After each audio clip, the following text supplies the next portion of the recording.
Welcome back to Disco Elysium.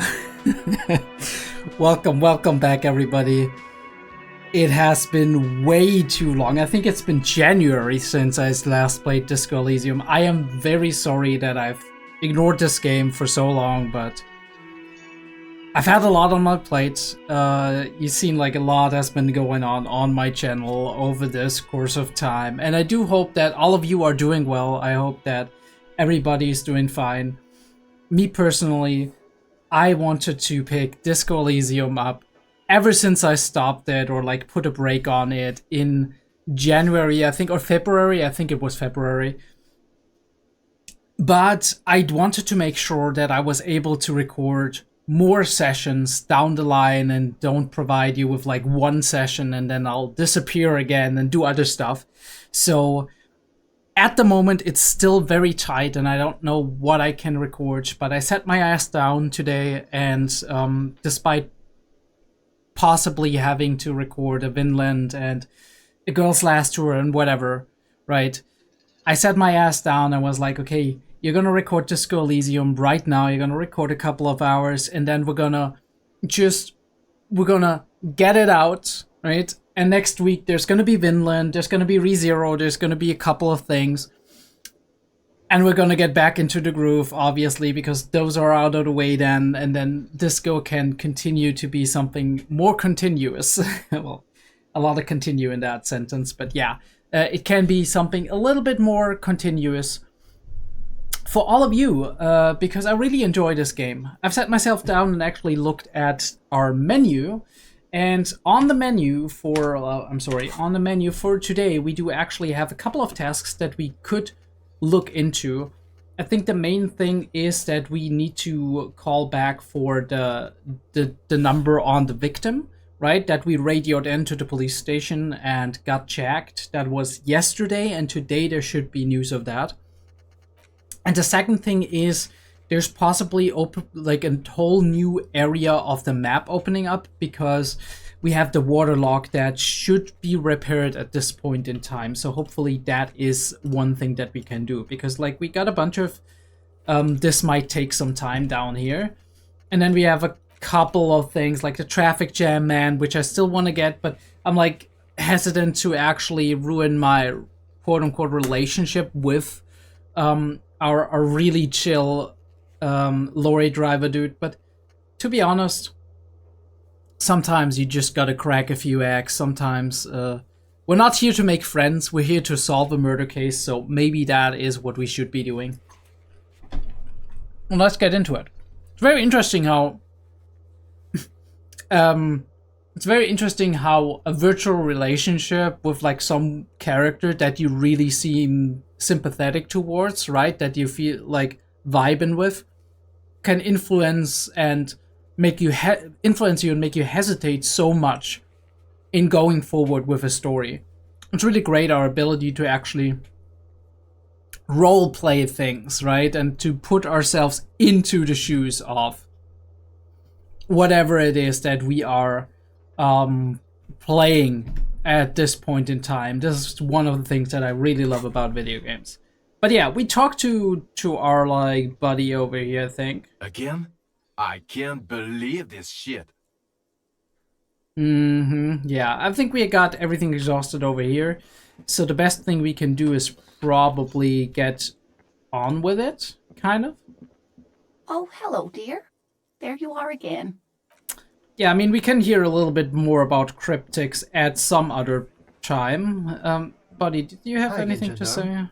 No, we still got something locked here. Goodbye, gendarme. Alright. We leave Northern Line sitting at that desk over here and make our way to the police car to get that beautiful, beautiful Revachol music playing, right? Inside, you see a set of steering levers, a radio microphone, a pull-out toolbox, and the soft glow of the fuel preheater gauge. Alright, we're gonna pick up the radio. 57, how may I assist you? have you heard back from the ICP about the serial number? Yes. The armor was produced by Fairweather in their facilities in Bétancourt, sur la Clé in 42. Sur la Clé in 42, okay. It was part of a special order for Corps de Pharmacie, a security firm contracted to protect the interests of Oranese pharmaceutical companies in the Seminine conflict. Ooh, okay. So pharmaceutical company. So, it seems the armor went to Seminine. That's where the paper trail ends, though. Even the firm has proven difficult to track. Corps de Pharmacie has been renamed several times over in the years since the armor was issued. You know what it's called now? The most recently registered firm that the ICP has been able to connect to the CDP is a military contractor called Crenel, and the one before it was Downwell. I think they might be the same contractor. Crenel and Downwell. A suit of armor like this would have been manufactured with a particular person's physique in mind. You should ask for whom this suit was fitted. Yeah, I mean special, right? Custom made. The question is if the person who it was fitted for actually wore it, or if there was somebody else like wearing it at the point in time. Has the firm continued to work for pharmaceutical companies through all the name changes? Hard to say. Their client list is rather diverse and incomplete. The only constant seems to be that the mercenaries are always deployed in third and fourth world countries. Alright, so profiting of like conflicts in non-industrial nations. A suit of armor like this would have been customized to fit the wearer. There must be a record of the person to whom it was issued. Yes, but the ICP tends to be reluctant to share private sector records. I could try to talk them into it, though. That might be nice, Alice. This is a fun challenge for her. An opportunity to contribute beyond doing her job by rote. She'll gladly put in the extra effort for Team RCM. Yes, thank you, officer. I really appreciate your efforts in this case. Yes, please do try. It's imperative that we learn whose armor this was. I mean, both of those are rather positive, right? Appreciate your efforts. It's imperative that we learn those. I think I'll go with one because it's more like approving. Glad to help. Call back tomorrow. Hopefully I'll have more for you then. Alright, thank you, Alice. I can't call immediately, right? Not yet. But I was able to convince the database people to share private sector information. They promised to get back to me by tomorrow morning. Do you have any other questions? That is one of the rare cases where the dialogue isn't perfectly fit, but I get it, right? We called her like 2 hours later. We were like, you know anything yet? Alright, this is Firewalker. Reconnect me to the 41st. Right. Please hold. She's like, no. Not this shit again. 10-4, come in. Firewalker, over. But now he's alone, maybe, right? This might be odd, but there's personal details I'd like to discuss. 10-4, sir. Sorry, but I'm under orders to give a negative to request for personal information. Over. You mean you can't tell me anything about me? But I'm me. 10-4. Orders are still orders. Anything else? Over. Nah, man. Roger that. 10-10. Over and out. Have it your way, man. Alright. So, we'll talk to you later, just as we do with, like, Measurehead or something. I think we, oh, we got a voice back. Cool. Hey, how are you doing this fine morning? Everything's still cool here, officer. Very cool, my friend. Alright, let me see. Ooh, this is new. I'm not gonna save scum, no, don't worry. Or am I? Bro, can I not talk to you all? I guess not. Morning. A rusting control panel with loose wires dangling out from the hole where an indicator light used to be, and a mechanical lever sitting in the middle. Pull the lever again. You grab the handle and pull the lever up. Lever. As soon as the metal It's a connects lever. against the contact pins, you hear a loud clunk. Then, The water lock starts moving. Oh yes, let's go. Here we go. Click, clack. And just like that, we're in, baby. Okay, if we ever need to get to the coast, then this is the way. We do need But to. please, contain your wanderlust for now. I don't want us to get sidetracked, not with everything that's going on. Shut up, Kim. Focus on one thing. Achieve it, then the next, he thinks. That's the task chain. Bro, but what am I supposed to focus on? We don't have anything to focus on. What do you mean?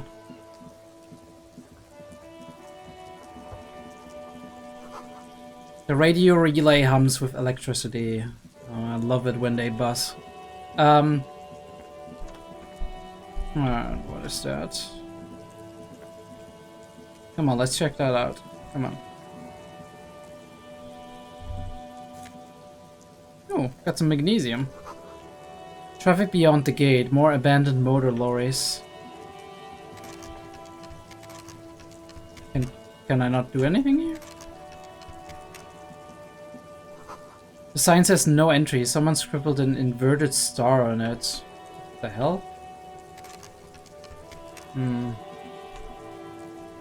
Alright, fair enough. I'll see about that.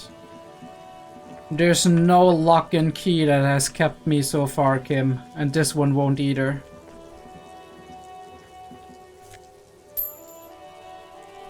Hell yeah, we got some money!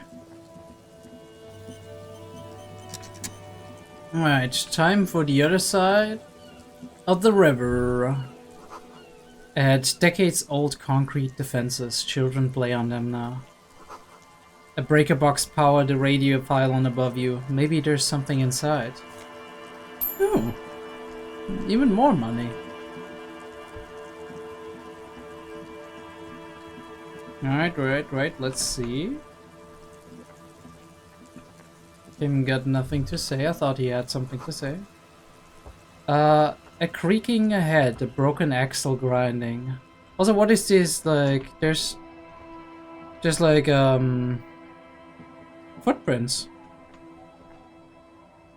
Let me see. Ooh, something. Is that a motor carriage? That can't be good. A fuel canister. The bottle of drained of all its booze. It's frozen in ice. Somebody drove that. Oh no, is that mine? Come on, dude. Don't tell me that's mine. A banged-up motor carriage lies half submerged in the icy water, slowly sinking into the Insulindian Ocean. Only the cabin top, rear wheels, and the engine remain visible. It must be cold and lonely down there, in the icy water. I missed the empathy. The seawater has already started to corrode the metalworks. That was quick. Remember the tire tracks in Martinez? This is where they were leading. This is where the tracks in the plaza were leading to. It appears to be so. The lieutenant has a peculiar look in his eyes as he inspects the wreckage. Let's investigate. We always investigate. I agree. We should definitely investigate. You get a sudden, sinking feeling. Stomach acid comes up as you look at the motor carriage in the deep, dark, cold water. Run your hand over the cold metal. What is the make of this MC? Can I see a logo? How long has it been here? Well, looks like Jacob Irv's journey came to an abrupt end here. Jacob Irv? Alright. The motor carriage is properly stuck in the ice. Getting it out would require a team of specialists. A single day in the salty seawater would ruin most vehicles, but this one looks worn even in places the salt water hasn't touched it. So it wasn't in a good state to begin with. What is the make of it? The logo is too deep in the murky water. You can't make it out, but you do see a monkfish float by. Ooh, monkfish. How long has it been here? The ice hasn't closed around the vehicle yet. My guess is it's been here since last Saturday or Sunday. The estimate is correct. The incident probably occurred on Sunday evening. Bros, if this is like our car... Holy shit. Well, looks like Jacob Irv's journey came to an abrupt end here. Your mocking tone finds no response, but the motion of the waves. Not one for these jokes, are you, Kim? Yes, rub your chin. Crazy recklessness. Yet another case of the engine displacement triumphing over the driver's IQ. Yes. Clearly, this is a triumph. I'd say the vehicle has been here since last Saturday or Sunday. What should we do? Let's wait for the low tide and see what's inside. Great idea. Then we can get the things inside. The joyrider must have left something good inside. Guns, papers, maybe a cool jacket. A joyrider jacket. A joyrider jacket. You feel a strange connection to this joyrider. Maybe he's from some kind of joyriders district and likes blue and white racing livery, like a cop would. How long will it take for the low tide to come in? I don't know. An hour or two, tops? Alright, we're gonna sit on a swig and wait for the tide to recede. We got the chance. It's early in the morning. As you sit down in the old rusty playground, the world around you becomes very silent. I really like these moments sometimes. Moment weird sometimes where it just seems like the world is standing still around you. The hinges creak under your weight, dangerously so. Shut up, Perception. Nothing but the sound of seagulls high above in the sky, echoing like distant laughter. Ice cracks around the blue motor carriage in the sea. Alright, we're gonna whistle a tune, I don't care. I don't care about one, but we're gonna do one afterwards if we can. The tune on your lips forms a strange, yet undeniably beautiful contrast with the surrounding bleakness. The lieutenant gives you a quick glance. Then, still looking straight ahead, he joins you with a higher pitched and slightly more melodic trill. Hell yeah. He can sing karaoke with us. Two birds on a wire, whistling by the seaside, looking at the water and a sunken car. The clouds pass in the sky, and the shadow of the swing moves like the hour hand on a timepiece. 30 minutes have passed. Looks like this might take a while. Time to present a good topic for discussion. So was your dad also, you know, point to your eyes? What do you mean? What do you mean? The tide sure is taking its sweet time. Would you rather sit on an anthill for an hour or stand on a river of leeches? You know what? Let's ask the random questions. Well, historically, leeches have been used to prevent and even cure many ailments. Okay, he's thinking. I can do this. Let's do this. Who'd want to sit on an anthill? There are no therapeutic benefits to. No. Well, napalm ants, for example, are used in some rites of passage rituals. Oh, we're going in. We're going in. Conceptualization. Encyclopedia, come on. Clouds on the horizon grow darker, maybe not. and the shadow of the swing set keeps climbing. You hear the distant rumble of the city. 30 minutes pass. Do you think I'll ever find my gun? You have to side with either the strikers or the shipping company. Who would you choose? Ooh, that's an interesting question for Kim. Luckily, I am already a member of an independent organization, and therefore do not have to choose between a rock and a hard place. I mean, you make a good point.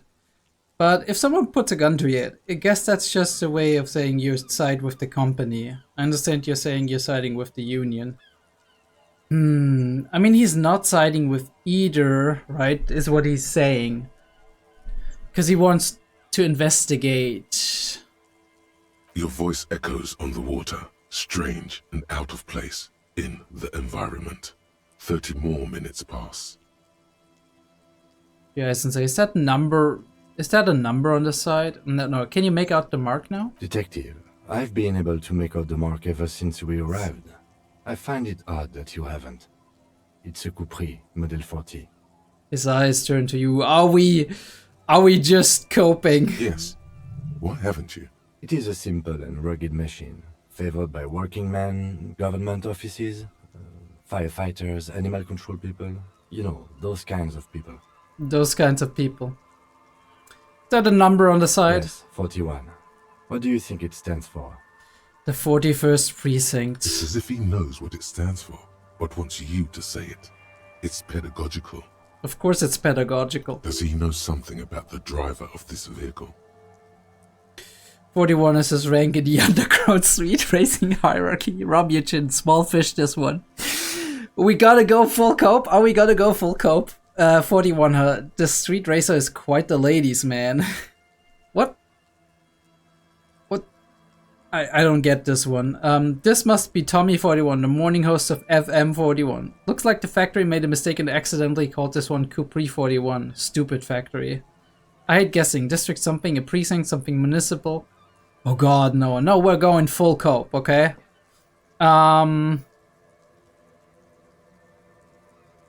But it could also be the number of a police precinct. Precinct 41. Your precinct. A massive pit opens up in your stomach, and the most terrible feeling comes over you. Of course No. it is. Just no. Say no to this, Harry. No, Yes, your car is in the sea. Face it, so we can start dealing with this. I mean, seriously, it's just a coincidence. The lieutenant just shakes his head. Oh my god, it's mine! I drove my car into the sea! I'm afraid so, yes. It looks like you started in front of the whirling, jumped over the canal, and then drove your vehicle in the sea right here. Jumped over the canal. That has to get me some style points, okay? Maybe I was in pursuit of someone? How do we get that out? I can still fix it. We can fix it! They're not gonna take me back after this, are they? The badge, the gun, and now this. Things were going so well, we were just whistling merrily.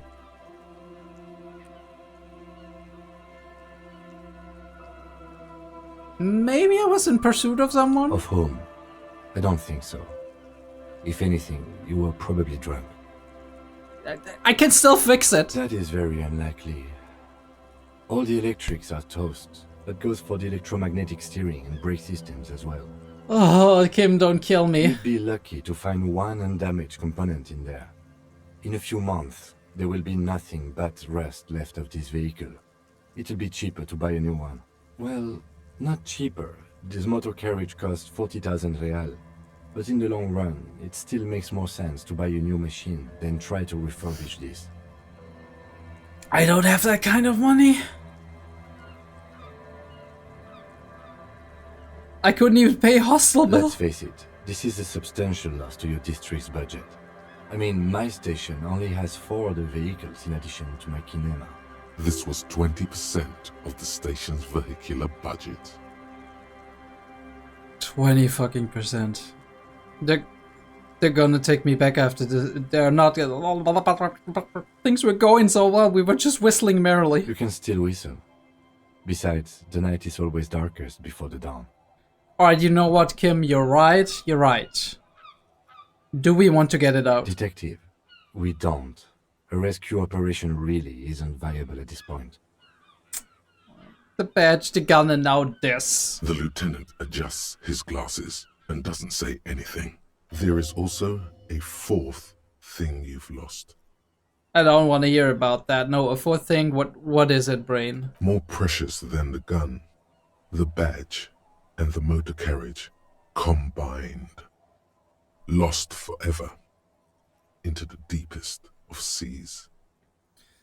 Alright, Inland Empire, keep cooking. I don't know what you're cooking, but keep cooking. Well, at least I can see what's in there now. Let's inspect the wreckage. Let's go take a look. Jamais vu. Derealization. We derealized. What a great thing. Jamais vu. The opposite of déjà vu. Not already seen, but never seen.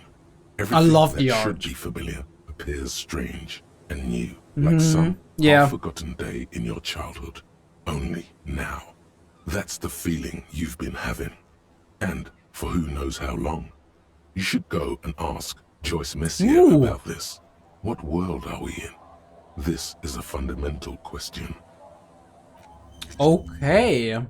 Alright, we got our next thought. We got like indirect methods of taxation. I don't want that. I guess we're gonna go for the suicide of Mazov. I'm gonna whip up a little bit more rhetoric for ourselves. Oh, we need a new slot for that. Okay. I mean, I guess we can unlock one of those. Unlock a slot. Internalize. Let's go, let's go. We'll do that in a second. How many do we have? Only one, I think, right? Yeah, we only have one skill point. Maybe we'll wait for a second one. Let's, no, this is not what we're gonna do. Ooh. The ice just off the coast crackles, shifting.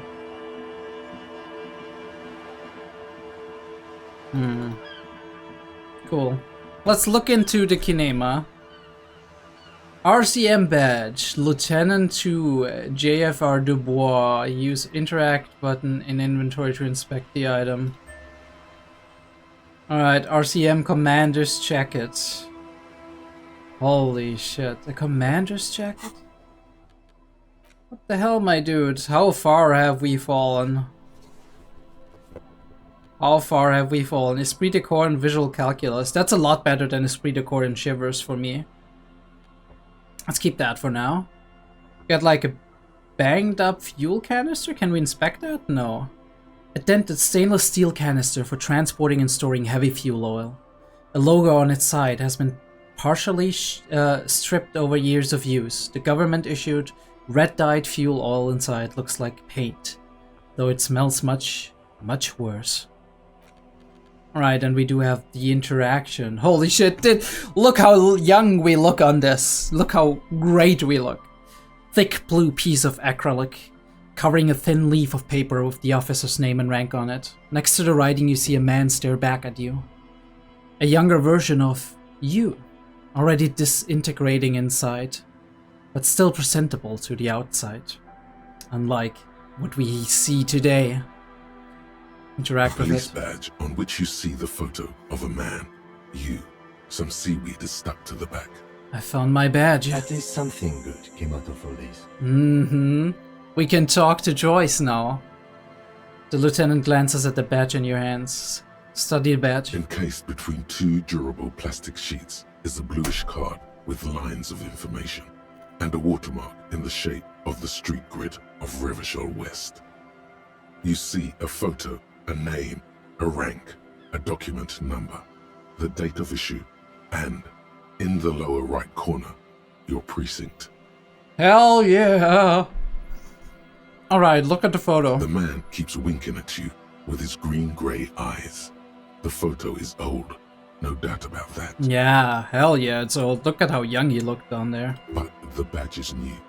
You used an old photo for a new badge. I feel that hard.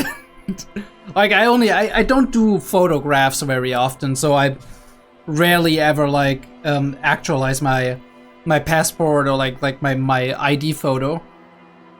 Obviously, you have to renew it when you have to renew the ID, but, like, when it comes to, like, side stuff, which is not the government ID, I just use an old photo because it's better. Even on, like, resumes and whatnot.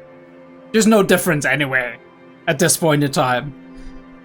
I look old anyway. But the badge is new. You use an old photo. How old? 8, maybe 10 years. Oof. The guy in the picture is rather good looking. He's got a nice haircut and is distinctly lacking in massive sideburns. This hurts me so bad. And he's winking? Why? What do you think? It's His the face is expression. already contorted by the expression, although it looks less grotesque on him than it does on you now. Yeah, it just gets worse over time. The badge in your hand shines as you rotate it, catching light. You see lines of information on it, and a shining watermark. Oh shit, this is like... I can't repeat it often enough. This is like ASMR, like this entire like narration with the soft background music. This game is a work of art. Even the way it looks, but holy shit, just closing your eyes and listening to that narration, it's like you want a calming and enjoyable audiobook to be. Harry Dubois. Harrier. That's long for Harry. So you are Harry. Evrard was half right. Probably not a lot of people know your full name. Whoever told him you're Harry Dubois didn't. He didn't do his research 100%. That is actually pretty cool. Sorry, it doesn't say Raphael Ambrosius Cousteau here. Not strange at all. Your name is Harrier Dubois, like it says on your police badge.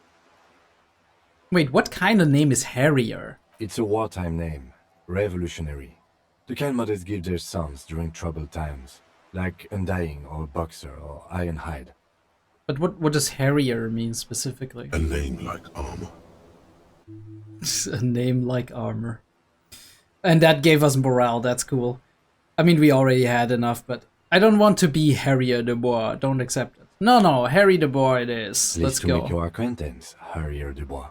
He's not going to call you Harrier. He'll keep calling you officer when he's angry with you, and detective when he's not. Alright, we already got like, we're getting back into the groove of like esprit de corps. The badge in your hands shines as you rotate it, catching light. You Rank. see lines of information. Rank, lieutenant, right? To JFR, what does that mean? Lieutenant W. Freighter. Alright, W Freighter. What is the Lieutenant W Freighter? The lieutenant is a rank above sergeant and below captain. It's the highest rank in the RCM that still does field work. I am a lieutenant. And W Freighter? The title of Freighter is added to your rank when you decline a promotion to a higher rank. In your Ooh. case, captain. Twice. I declined twice. Thus your W Freighter. Declined? What the hell am I doing? There are many reasons one would do this. The rank above you in your precinct's décomptage might be taken. Or sometimes promoted officers do not want to replace their superiors, out of respect. Or maybe you just don't want to stop doing field work. And sometimes they just prefer the type of police work available to their current rank. In your case, lieutenant. Heavy-duty case-solving machine. My body is a machine that turns cases into solved cases. Used to be.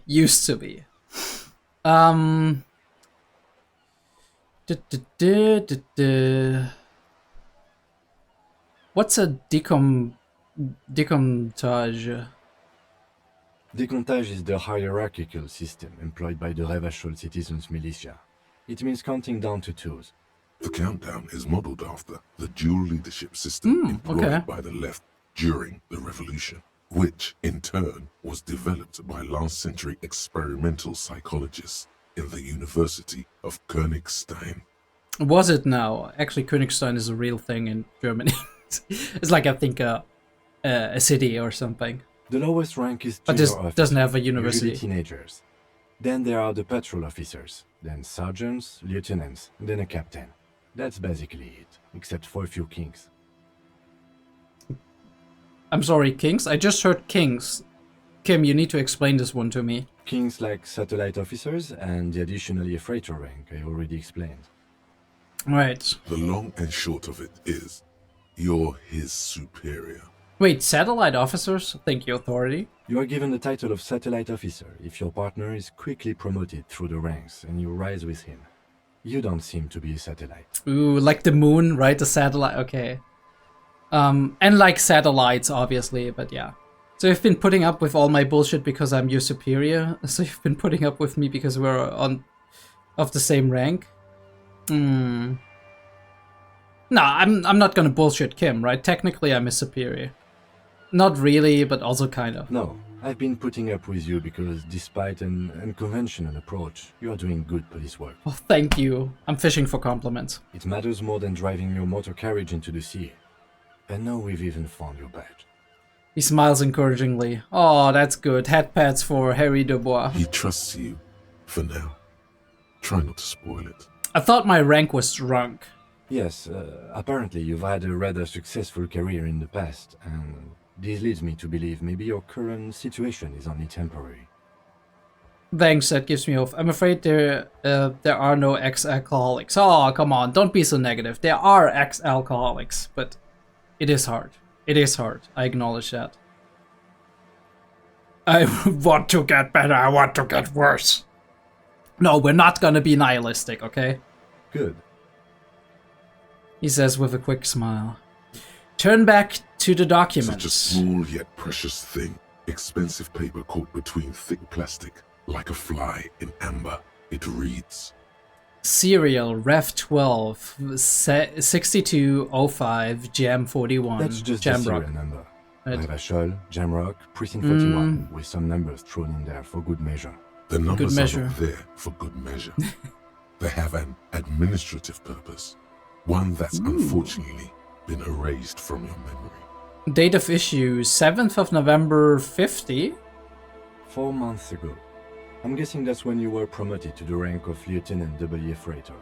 Alright, so he rejected or had to reject a promotion 4 months ago. So 4 months ago, he still did enough decent work to not be a total fuck up. So I don't know what happened, man. Maybe he just got left by his wife like 2 months ago or something. A new badge usually comes with a new rank. You seem to have been doing well then. You're pretty sure you weren't doing well. But better? Probably yes. So it was going downhill, but... I mean, that's how it is, right? The crisis doesn't arise just out of nothing. Like, obviously, there's critical life events that happen, which are very stressful, challenging, right? Frightful, whatever. That trigger certain responses from us, right? That might trigger actual mental illnesses to come out. Although, I said it many times, but mental illnesses is just an amalgamation of symptoms, right? It's like, what do we define as a mental illness? It's oftentimes a syndrome, which is like a collection of symptoms that occur together frequently, right? And that can be pinpointed to similar causes or similar perceived or assumed causes and have like a similar outcome of what it actually entails in terms of like the symptom combination, right? So there's certainly overlaps between different mental disorders, such as, for example, autism and ADHD, which has like a 30 to 70% overlap. Although autism and ADHD both have very big like neurological and developmental components, so that is something different from something like maybe schizophrenia or bipolar disorder, or although bipolar is very genetic too, or depression. And right, there is mental disorders that are that lean heavily into like the heritability on the genetic side, and there's some that have like a very balanced combination of genetics and environment, like environmental influence and the interaction between both of them. And then there's those that are heavily defined by environmental factors. But either way, right, like at the end of it, you get to like symptoms that often occur together, right? And that people over the, like psychologists over the course of time have identified as maybe a possible like group of co-occurring symptoms that can be moved into a certain category, right? That have some kind of link and some kind of like pattern that often repeats.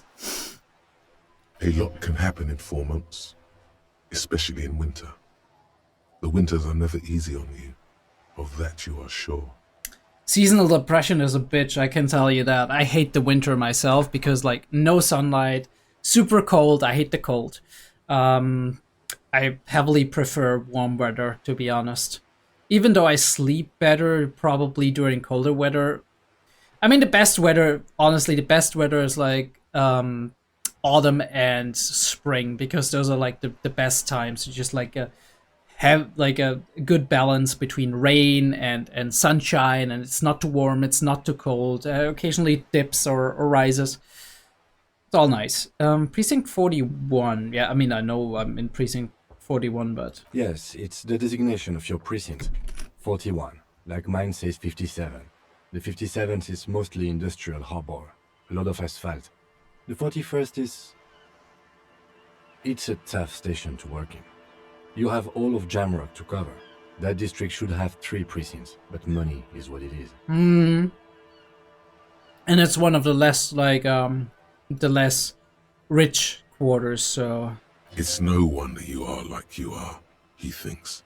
But then again, It's a legendary district, and a hell of a station too.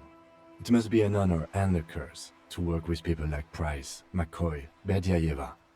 Ooh, they're all kind of infamous. Holy shit. Roberts, Feuerbach, Dimitri. Suddenly, names from your decomptage flash in your forebrain. We're starting to remember. It's all creaking into motion. He knew all those people, although they're not from his station. They must be big. They must be big. The badge in your hand shines as you rotate it, catching light. You see lines of information on it, and a shining watermark. The question then is, if they are so big that they're known, why is Harry Dubois not known beyond the limits of the quarter, right? Was he a humble cop, right? Was he somebody who never really touted his achievements? And then other people took that for themselves, or maybe he wanted it that way. Maybe he was the kind of person who always gives and always give the honor to other people, doesn't want to be in the limelight. Or maybe some of his problematic behaviors were present even before his time of crisis, and that was one of the reasons why his precinct didn't tout his name like one of the big heroes of the quarter, but rather appreciated what he did, but he wouldn't have been good for their image, right? Because alcoholic and like chronically depressed and all of these things. Not somebody to put on a poster and be like us, right? Join the police force now. Join the RCM. I'm gonna put the badge away. Alright, one big mystery solved for now. Can we like pick that up? Wait, give me a sec. Let's see if we can pick that up. No, but we can pick up that money. This is it. The scene of the party. The fire pit. Cigarettes and empty bottles all evidence it. Hold up, don't you mean the scene of crime? Not as such. I'm talking about what came after the party scene. Yeah, sure looks like a lot of folks partied here. Looks like they were here a while, judging from all the bottles. The sunken motor carriage provided them a focal point, like a goose ice sculpture or a chocolate fountain. Hey, look, at least somebody was celebrating the sunken motor carriage. Hey, Kim, looks like we have had a couple of partygoers here. Looks like it. Looks like they had a great time laughing here. This was some kind of theater to them, a circus production by a great clown. Was this a party against the law? On the ice like this, it was probably a public danger. What am I? Like, how long a stick do I have to have up my ass to say 3? Hey, let's keep moving, detective. The lieutenant adjusts his glasses. Somehow, he doesn't want to dwell on it. Alright, more money. Let's go.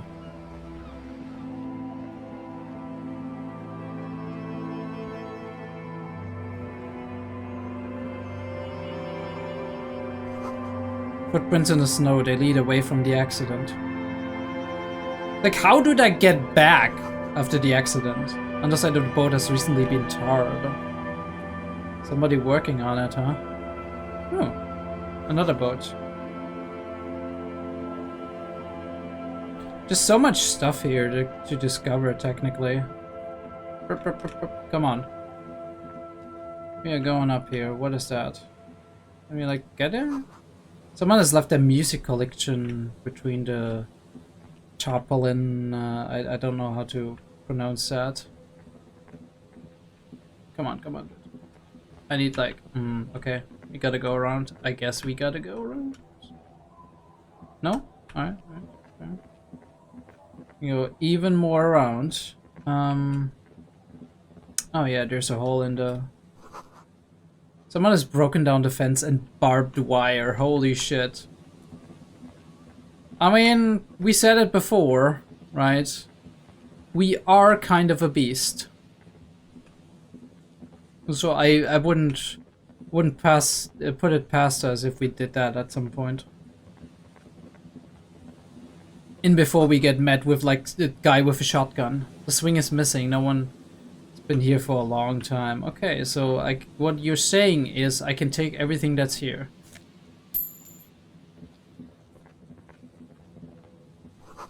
Glory says the graffiti to the ghost of us. Okay. Right. Yes? Oh no, Kim, I didn't want to talk to you. That is what I wanted. Oh, okay, it's just money. I mean, don't get me wrong, money is important, but it's just money. Shut up.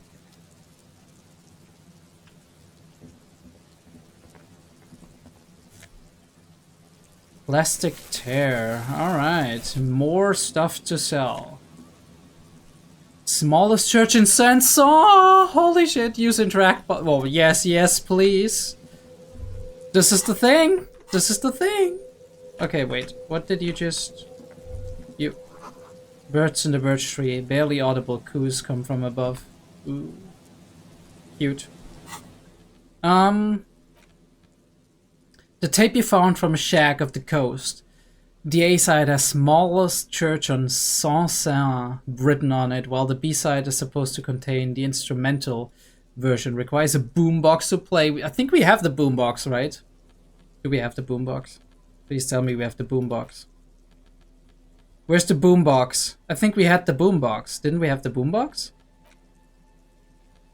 Ooh. It's a tape player, but I think it's the boombox, right? Yes, it's the boombox. Holy shit. How often can I say boombox? The porter reel is just what you needed. The reels attached to the apparatus with a satisfying click. The tape is routed behind the magnetic reader. Press play on the tape. You press the large button marked Commencer, and the tape starts spinning. There's a small delay before the song starts playing. Hell yeah. Keep the porter reel at the harmless distance and wait. No, press your ear against the speaker. It Let's sounds do like it. someone's moving in the room, getting comfortable. Then the organ starts playing a simple, melancholic tune, echoing in the hallway. A lone singing voice joins in, telling you about the tiniest church in Cessons, surrounded by even tinier yard. You almost feel the seaside mist on your skin. It's mega sad. Oh, it's so sad. Within seconds you know It's even raining. this is the one, the real shit you've been looking for. The one you traced your room to that Claudia told you about. Perform it. A click, then silence for a bit. Then the tape stops spinning. Could I sing this for karaoke? I think I could sing this. Of course you could sing this. You could take sad to a whole new level with this. Let's go And you super already know sad. the lyrics since you've listened to it like 1,000,000 times. Yup, they're all here. All 3 verses. Encyclopedia for the win. And the B-side of the tape contains the instrumental version. It's like the world itself is telling you to do it. Exactly. Only one obstacle stands on your way. It's a sign from the universe. What obstacle? What do you mean? Nothing can stop me now. Gart. You have to convince Gart to let you sing karaoke in the whirly. After you've won him over, you can express yourself. Let the pain out. Make everyone understand. Understand my Watches you pain. Pack up the boombox. He doesn't say anything. That's right, he wants to hear me sing too. He wants to understand my pain. Rust peels off the bent iron posts of the swing. The wind whistles through the skeleton of the small house behind you. There's desolation everywhere. What happened here? In this yard? The lieutenant looked at the small building. A flock of grey swallows takes off in the distance. He's assessing the situation. How long ago was it abandoned? Someone thought they could have a summer house in a bloc obscure. For cheap. It didn't work out. They abandoned it about a decade ago. Wait, what's a block obscure? A black block. A part of the city left unrenovated after the war. Okay. Or one that has fallen to gang violence. Or has become inhospitable in some other way. On aerial photos, block obscures look like dark squares, hence their name. This part of the coast is a block obscure. Practically, it's not an official term in any way, but look around. No sewage, broken power lines, crime, drums. Life is tough in the blocks. It's no place to build a summer house. Yeah. At least I left some old music behind. Tap on the tape you picked up. Yes, and you picked it up because you're a post-apocalyptic scavenger who collects trash and magnesium blisters. Exactly, Kim. Exactly. And don't you forget it. It's not meant as nagging, just an observation. We should move. I don't think we will solve the murder with forays into the urban hinterland, at least in this phase of the investigation. Right you are, Kim, but we trudge on. Believe me. We can do it. I believe. Believe in the me that believes in us. Great news. The boat is big enough for a grown man like you to fit underneath it in a supine position. Ooh, we're gonna sneak somewhere? Pirates of the Caribbean style? Great news, I found somewhere new to sleep. I said, great news, I found somewhere new to sleep. Pointed the boat. Under this boat here, it'll be free. I can pretty much finish the case from under that boat there. It's dry, weatherproof, and free of charge. Sarcastic self-pity is not what we need at this moment, officer. I was being serious, Kim. I understand the situation looks grim, but we must continue with our investigation. You have a home, somewhere. All cops do. When this is done, you can return. I'm not sure, Chief. I'm not sure. Alright, let me see. I mean, there's another house, I guess. More plastic tear. No, the broken glass. Through the broken glass, dusty shelves, and a forgotten chair. Okay. Ooh, we can go inside. Cool. The cold breeze is enough to make the wall planks creak. See a dark red chair in the dim light of the room. A postcard. Coal City 08. This postcard depicts a forest of smokestacks releasing fat plumes of smoke into blue cloudless sky.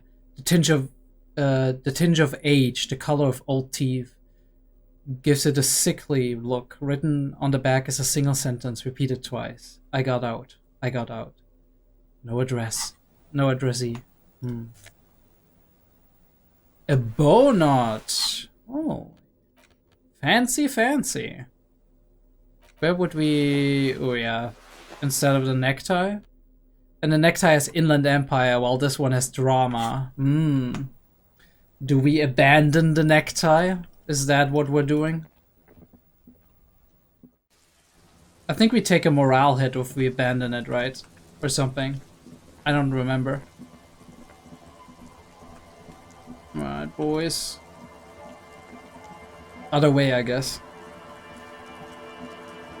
This is so amazing that we found a new area. What the... Sounds of life in the north. A washboard scrubs filth from fabric. Cinder blocks charred. A makeshift fire pit with magazines for lighting. We could sit here, right? The worn and beaten wooden planks of the bench do not look overly comforting. We can sit on benches after we've solved the murder. Let's go. You can revisit the bench, if you ever need to pass the time when Lieutenant Kitsuragi is gone. Alright, good to know, thank you. Oh, we got some people here. Probably homeless? Looks like it. Too thick and thorny. Can we, like, go around here? No? Well, that's cheap. Alright, we gotta reach them some other way, I guess. Can I, like, go through here somewhere? Alright, over here.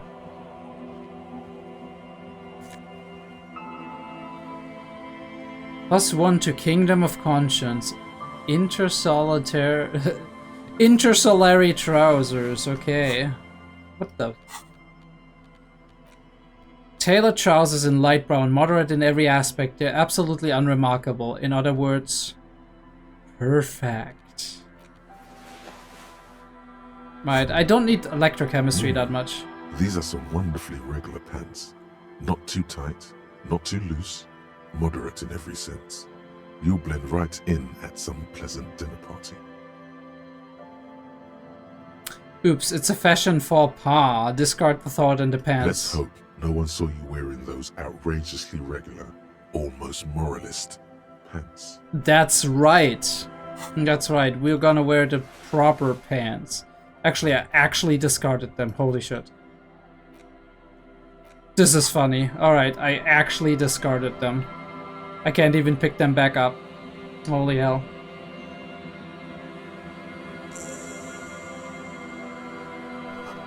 White curtains have been drawn shut. No looking in. A wedding stone, well worn and covered in rust. Hey, people. Construction material. Whoever planned to build this house left in a hurry. Broken houses. Old stuff everywhere. Alright, boys. What's going on? Yes? No, Kim. I'm not talking to you. The scruffy-haired little boy kicks a stone. He can't be more than 5 years old. The other one looks indistinguishable from him. He watches his brother kick the stone with his tongue lolling out of his mouth. Ooh, twins, huh? Hey, where's your mom? You guys look identical. The stone-kicking one becomes frantic all of a sudden, as if that's something to be scared of. The obvious fact that you just stated. He looks just like me. The other one says, yeah, I said that. The boy doesn't answer. His brother throws another rock. Both of their hair is covered in some kind of dirt. The rock kicker was just being shy, but now he's enthusiastic again. Okay. You're bad with kids. You don't say. And what are you, Kid Master General? It's impossible to be good with kids, they're too stupid. Maybe I am. Now, how about some actual police work? We are not getting anything here. Hey, where's your mom, kids? The kids don't reply, absorbed in their little game. Alright, I thought I'd get some interesting stuff out of them, but I guess they just ignore the adults. The street sign is illegible below the graffito. Alright.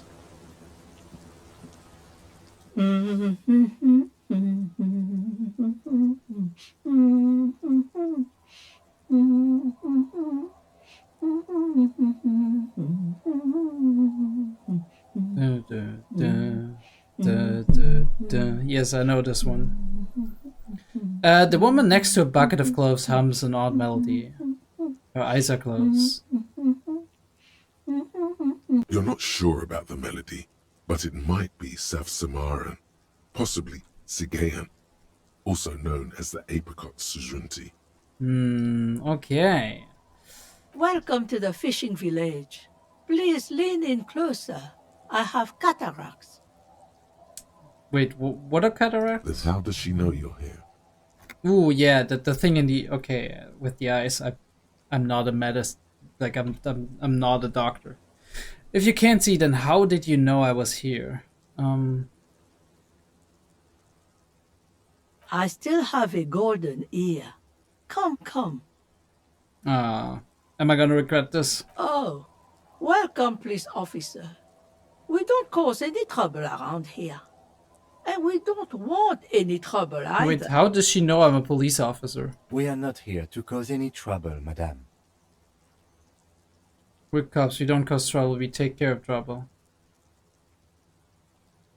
We're cops, we're hellraisers, click click, bang bang. No, you're not. I've seen you around here before. 12 years ago. Wait, what? You didn't raise any hell. You were quite helpful, actually. But still, in Martinez, you're considered an ill omen. Wait, I've been here before? I think it's the police officers in general.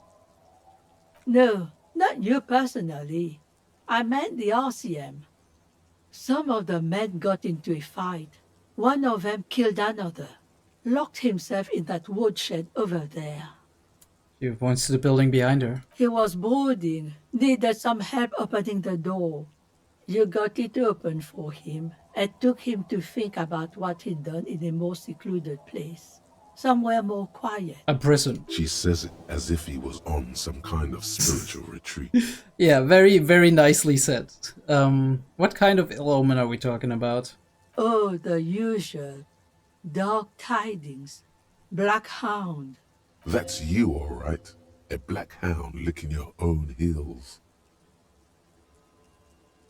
I am an ill omen, all right. You're not. No one around here considers us an ill omen. People would have told us. Maybe they are afraid. Why? Because you're an ill omen. But you're still welcome here. As long as men with guns aren't chasing you. And maybe even then. Because that's the kind of fishing village we've built. I'm sorry there's not a lot of room to park the motor carriage. And not a lot of houses. Or a lot of people. My kids are long gone. Searching for treasure. So are others. Ah, look at me ramble on. What brings you to us? What's in this fishing village? Just us. It's barely a village anymore. We almost don't exist. I can see that. What do you mean? This is pretty much a non-place. A gap. A blank spot on the map. Just a cluster of nameless shacks on a nameless street. The place is so pornographically poor, it's not even funny. That is a term, pornographically poor. There's got to be something here. Who else lives in this village? Well, there's Lillian and her kids. A few new folks live in the house to the east. But they're away right now.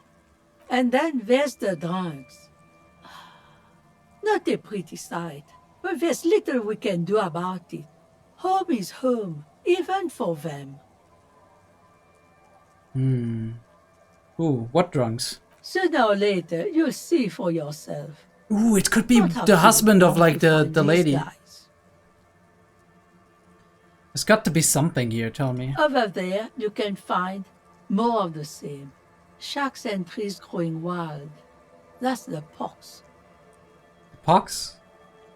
Like the plague? An old military hospital and its Ooh, surroundings. okay. Or it used to be. Nickname. During the time of the suzerain. After the war, it was turned into a goodwill hospital for shell-shock veterans and folks looking for some quiet in the old sanatorium gardens. Now the area is crisscrossed with nameless streets and makeshift cinder block houses. Shacks as far as the eye can see. What happened to the hospital? The goodwill ran out. The staff left and the place was shut down. It's long gone by now. A relic of the past. Is there a way to make a little money around here? Here? For you? No, officer. The only money we have here is some coins the drunks tried hiding from their women and then forgot about. Under carts, boats, in little boxes. It's not hard to find. This place is pornographically poor. The lack of wealth is the one thing we've got in abundance. The woman smiles cryptically. Almost like she's proud of it, right? Like not in the sense that, oh yes, I'm poor, but more in the sense of like, this is what differentiates us. We're not like those rich folks. Like it's almost like a defense mechanism, I feel like, whenever you're like somebody who is an underdog, that you're being proud to be that underdog and be surviving and be living. Because that's the only way you can kind of deal with that, I guess, injustice and like the desperation of the situation as well. It's a cold, cynical smile. Yeah, cynical. Riddles. Fits with the general ambiance here. Aye. Sometimes it's as though I'm also gotten lost inside this nameless nothing. I'm lost too. Oh, it seems to be a common theme these days. I think I'm in the process of finding myself again. Maybe I should stay lost, just move here and disappear completely. I'd rather go back to talking about the village. Number 2 like kind of hits. Not because like that's how I'm often feeling, but sometimes we all have that mood, right? Where it's like you just want to get lost. Lost in time, lost in space. I want to think about things, right? Just sit there and let the tide take you. It's like a feeling. It's an emotional state. It's a mood. Isn't that what people always think when they are lost? Something I can do for you to find your way, officer? Alright, let's talk about something else. She nods, rinsing another piece of cloth. What's further down the coast? Not much. There's the abandoned church, the DeLorean Church of Humanity. It's been there since before my time, even. And it's abandoned because goodwill ran out, or was that just the hospital? Some things just don't fly, officer. Look around. Smiles a gap too Who'd small. go to church here? They built it 300 years ago. Must have been nicer then. Maybe not nicer, but maybe everybody was miserable. So, they don't hold services there anymore? The Ecclesiastes? No, we've tried, but things just keep happening. Crime, alright. Crime, accidents, other things. The place never stays open. It's a pity. It used to be such a nice church. She's not telling you all she knows. Keep her talking. Get the feeling you're leaving stuff out. Well, let's go. What else is on Down Coast? Before you get to the church, there's some ruins, an apartment complex, or some kind of electrical plant. Run-down bunch of houses, empty. Which is it then, apartments or electrical plant? I don't know exactly. A pre-war place. It used to be something. Shrugs. Before the war. I wasn't here then, you know. Was born in Samara. Okay. Anything else of note? Of note? The old fish market up on the boardwalk. But it's closed. Who'd want to come to a fish market here? No one. That's why it's closed. Okay, it's closed It permanently. was once a bustling place, back when I was young. And so was everyone else. Now, what catch we do bring in goes straight into a lorry for the Delta or somewhere else. That's it. There's got to be more along the coast. What? You're one of those real estate people with big plans? If you want a development opportunity, you can check out the abandoned building over at Land's End. Land's End.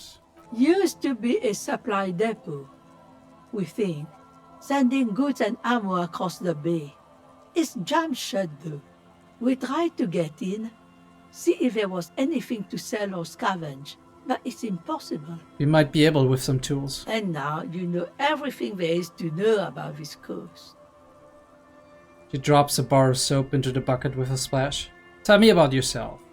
Who exactly are you here? Me? No one. Just an old washerwoman.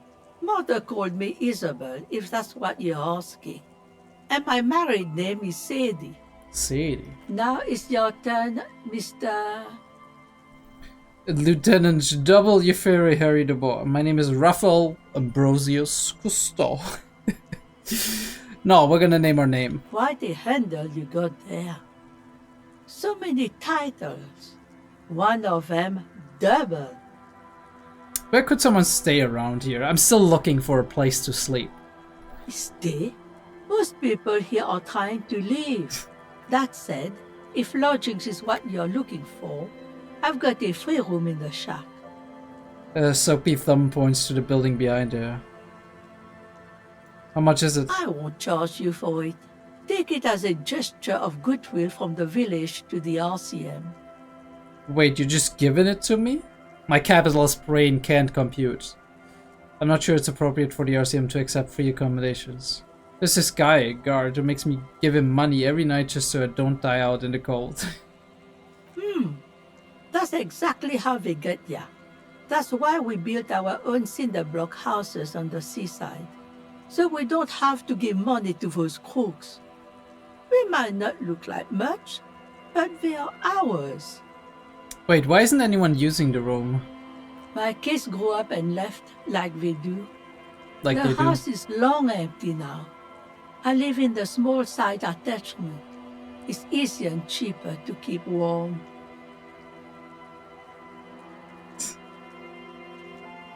I mean, hey, look. I think we're gonna stay in the whirling in rags for now, but maybe you can come back to that.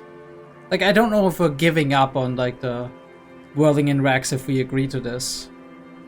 Aye. The room is pretty bare bones, but it's got a bed and roof over it.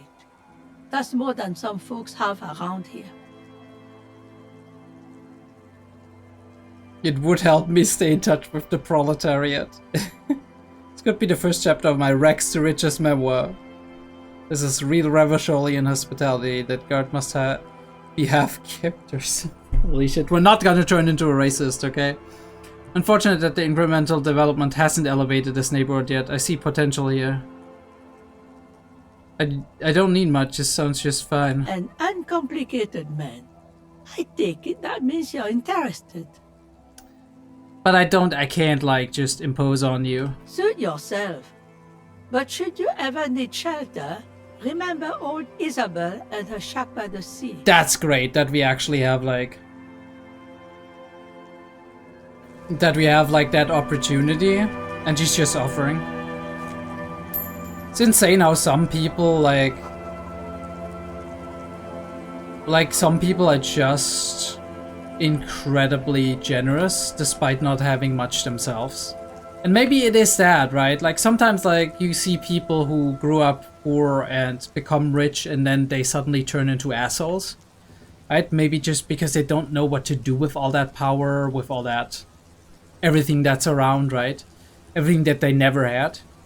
They never learned how to properly use that money because they never had that money. But also sometimes you just see people being incredibly empathetic and like give despite not having a lot themselves, and that is very inspiring. Meanwhile, we're over here stealing stuff. What are these doing in the fish? Franco-Nigerian cavalry boots? Holy hell. Composure plus minus a war. Here we have perception plus. Let's go. We're on the seaside. We might as well. Hi, officer. Lillian, the net picker. Aye, officer. A woman in a raincoat stands on the quay considering an overturned boat. A sword in a scabbard hangs from her hip. Anything I can help you with? Ooh, a real seafarer, pirate, or whatever you want to call it. Or maybe just a fisherwoman. That depends. Where are we exactly? A fishing village on the seashore. This place doesn't really have a name. It's sometimes called Elysium. Elysium. The sign on the street leading here is illegible. Illegible, okay. Has been since they built this place. The wind rattles her earrings. I have questions. The first is, what's your name? The name is Lillian. People call me Netpicker. Netpicker. I think I have time for questions. And that was actually the second one. Indeed, you're always confused as to your whereabouts. We always are, but it helps so much. Ask her about the cool sword. Helps to break the ice. Nice sword. Point at a saber on her hip. Does it come with a story? Unfortunately, the factory sold this one with a 3-year warranty instead of story. It's to intimidate folks mostly. Keep them off your back. That's nice. That's actually pretty clever. Hold on. Do you know how to use it? Not really. I know some basic moves, and I know it sure as hell beats a knife when you're in a tough spot. True. True. It is imposing. It's a regular mass-produced sword, like a shovel or an axe. Nothing fancy, just for intimidation. I mean, I do know, but why do you need intimidation tactics? From time to time, people need a lesson in respect. That's just the way it is. Back in the day, I caught the eyes of many men. And believe me, men need a lesson in manners from time to time. I mean, a lot of people need a lesson in manners, but men sometimes they really do. Depends where you are, right? What kind of people you are around, but this is like the poorest of the poor. It's not like order is a thing over here, right? So, can I borrow that sword? No, I'm afraid not. Ah, what a shame. Attempting to confiscate the blade I used to keep these animals in check. You would put me in an early grave. Alright, I'm like, we're gonna play devil's advocate, but like, I wouldn't only ask that because I think it would be tactless, but why don't more women arm themselves is so effective? What makes you think we haven't? The truth is that almost everyone in this life is scared and tired and stupid and too dull for that. That goes for men too. But they put on an act for us. Pretend like everything's good and living in shit doesn't bother them. Like anyone falls for that. Behold, point to the expression on your face. Are we? No. No, Harry. Bad Harry. True, most people I've met are scared. No one wants to talk about how frightened they are. But only frightened people are really dangerous. And plenty of them are dangerous. So where are all the men now? Some went to patch their wounds, their lesson learned. Others were more thick-headed. She looks And down. one of them, I ended up marrying. Wait, why? If they're thick-headed? Guess I enjoyed the way he bled. Expression doesn't change. It's hard to say if it's a joke. Okay. If it is, then why the melancholy? He probably, did he die? Where's your husband now? Gone.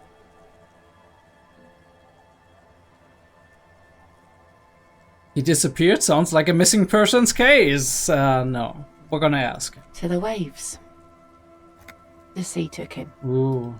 It was a long time ago. That's bad. What happened? Oh, say no more. Wait for her to continue. No, we're gonna wait for her to continue. He didn't respect the sea. Went out there, drunk like a skunk, and sure enough, one day the boat was found floating empty. The bloated corpse turned up 2 weeks later. Now, before you tell me how sorry you are for my loss, know that it was 4 years ago, and I've moved on. There's only so much mourning you can do for a drunk with sinewy muscles. Yeah, death is nothing. I shit on death. What is this response? Am I an edgy teenager? You should have thrown yourself in the waves after him, not sagely. Time really is the best cure for sorrow, isn't it? I don't know. It's healthy to let go and move on. Got to keep the wheels spinning. Us working folk don't have the luxury to be bedsick with melancholy. Hmm. I buried him, mourned for an appropriate amount of time, and went on. Yeah. Life didn't really change that much for me and the kids. Dances at the village where 2 little kids are playing with what looks like rocks. This is neither a touchy nor a very interesting topic for her. Right, but one she's probably used to from people. She looks like she's ready to go on a date with another, better, drunk. Ask her. Both of you could need some action. But what do you mean? What do you mean? Heroic. Don't know a good spot yet. Explore the coast. Kim's presence makes it awkward. Ooh, but we could have a... So you're telling me there's a chance...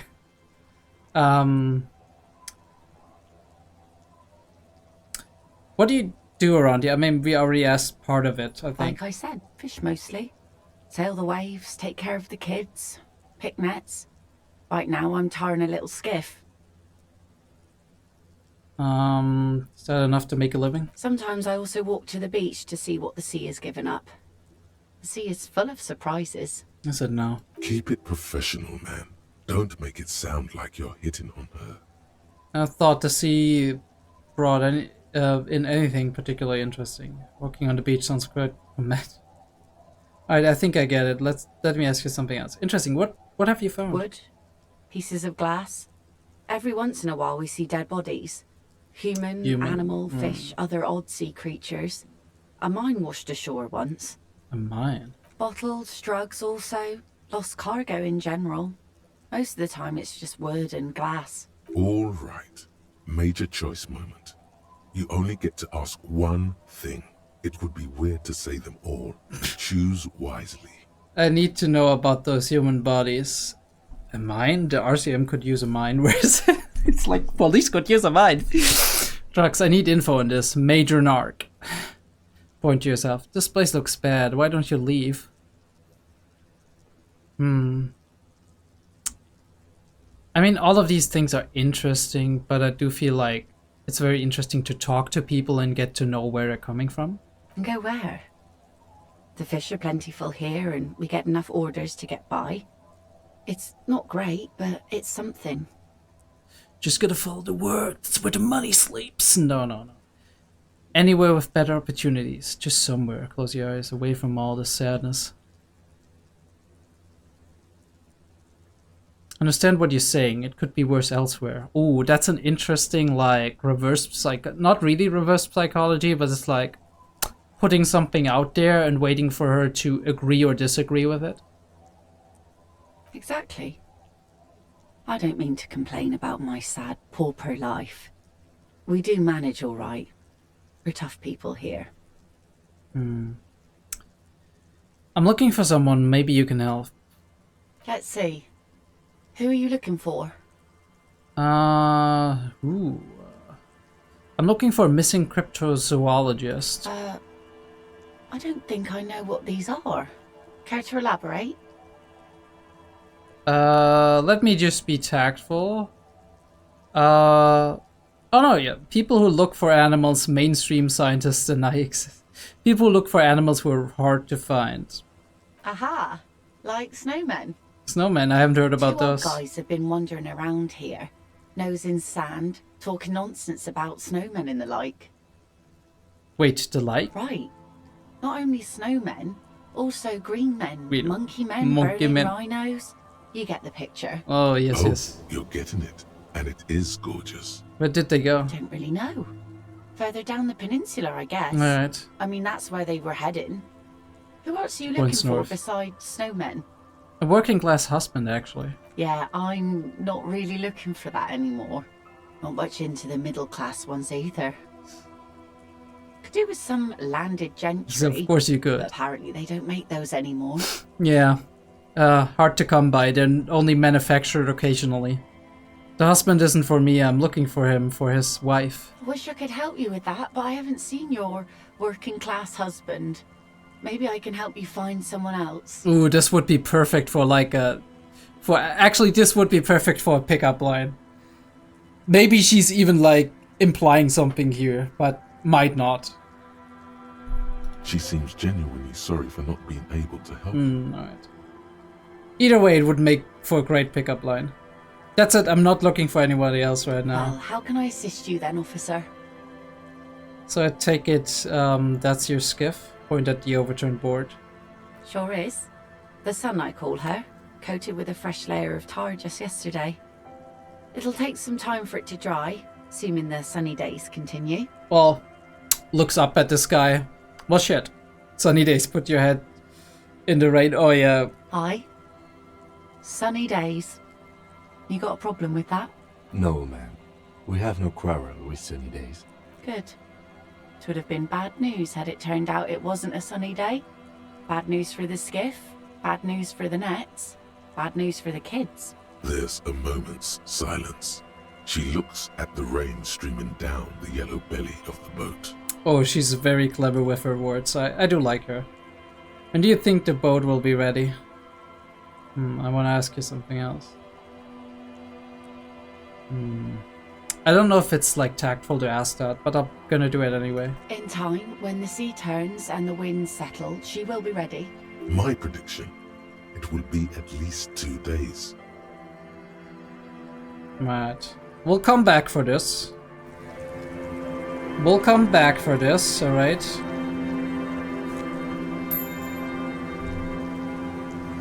The planks beneath creek beneath your weight. The ladder leads to a school of fish swimming in the kelp. I mean, there's nothing, right? Yeah. This boat is floating freely in the water, unmoored. Oh, what's that? Inside you hear a cozy sound of some kind of heater sputtering.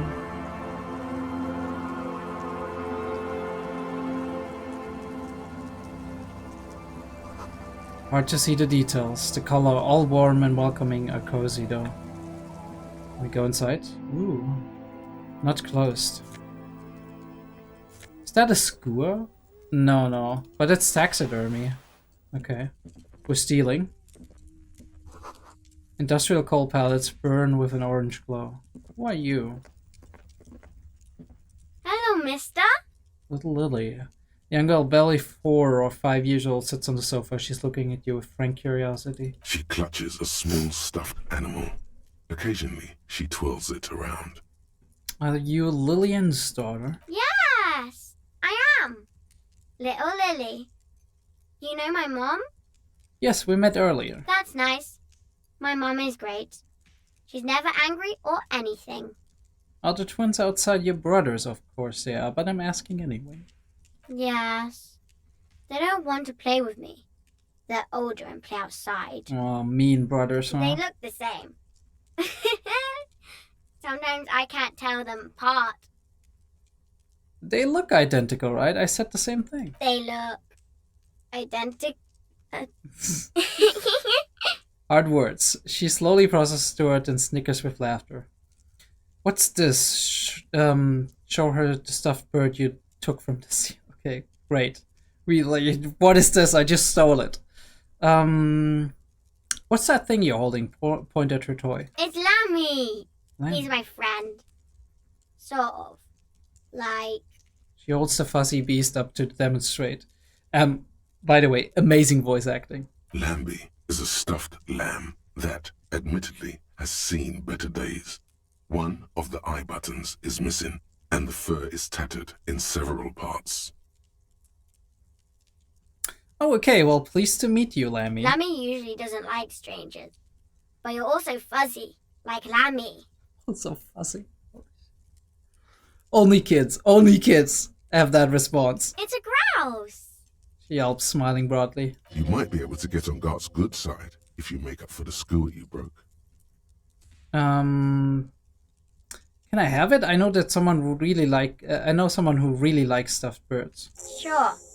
I mean, you already took it. I don't like it anyway. It looks angry. Alrighty then. It's Lammy! Lambie is a stuffed lamb that, admittedly, has seen better. Yes. Lammy has lived a long life. Lammy was a...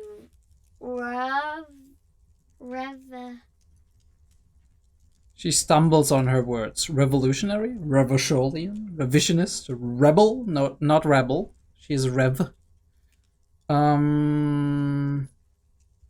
It sounded like a rev... So, revolutionary? Revolutionarian. Revi? It's not Revi.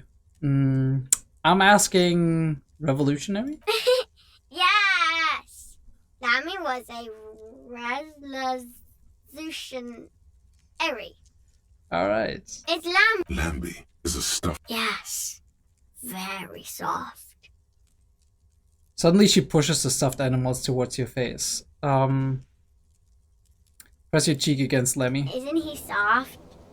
He's right, Lemmy is very soft. Oh, we took like a morale plus from that. She rubs the white fur against your cheeks, then returns the lamb to her lap, cuddling it. Bye! The girl's large, curious eyes remain fixed on you. What a nice girl. Flower through where nothing really grows, maybe in spring. Alrighty. What is... Did we like look at that? No, we can't open it. Okay, fair enough. I'd say we talk to the drunks and then we'll make a little pause. Hey, tequila! A 30-something man clad in a two-piece Lycra TM tracksuit puts down his pilsner and extends his hands in greeting. Good to see you. How's business? How's the whole reality situation treating you? So we know him. Shake his hand. So what's happening? Picks up his beer. Wait, tequila? Yeah, Tequila Sunset. How are the I think that's sunrise. high-concept, reality-based adventures proceeding? They're proceeding well, my dude. He says it like it's obviously your name. Like you call someone Billy Brunel or leader of the 4th Street gang. I mean, Tequila Sunset, man. Good. These people know your true name. Looks like it has preceded you, Mr. Sunset. More on that later. Not too hot. I'm on a 50-year losing streak. That's harsh. I'm like 3 or maybe 4 years into mine. Wait, no. Make it 5. He looks at his shit-stained liquor with a grim expression. Things aren't going super well for Idiot Doom Spiral either. Haven't found those keys yet, haven't won that great piece of ass back. No word from my business buddies. Like, is he actually like a broken down businessman who's just down on his luck? Takes a sip from his beer. Idiot Doom Spiral, huh? This is bound to be a good, high-concept conversation. At last. Let's go. What do you guys do around here? We are saving the world. He looks at his comrades. Please don't go. Begs the man in the pipe. Okay, we're drinking. We're drinking alcohol. That's what we're doing. I tried to save the world once, a long time ago, with enterprise, creativity, and willpower. But that didn't work out. And now you're wallowing in self-pity, my dude. So now, it's a pirate's life for me. Yardy har. What is a Tequila Sunset? You keep saying it. It's you. Your Tequila Sunset. How do you know this? We've met before. Don't you remember? No, you sure don't. No. Aha. Do you want to know how Tequila Sunset came to be? Tequila. Tequila Sunset. Something ominous there. For some reason, the name fills me with foreboding. Maybe I shouldn't learn what it means. No, go ahead. Let me take a sip to moisten up my chords. Tequila Sunset rolled into Martinez last Friday. And by Tequila Sunset, I mean you. The man, the myth. The legend! Wait, did we meet on Friday? Was I alone? Hey, let's not jump ahead of ourselves. This is your story. Stop interrupting. Alright, maestro.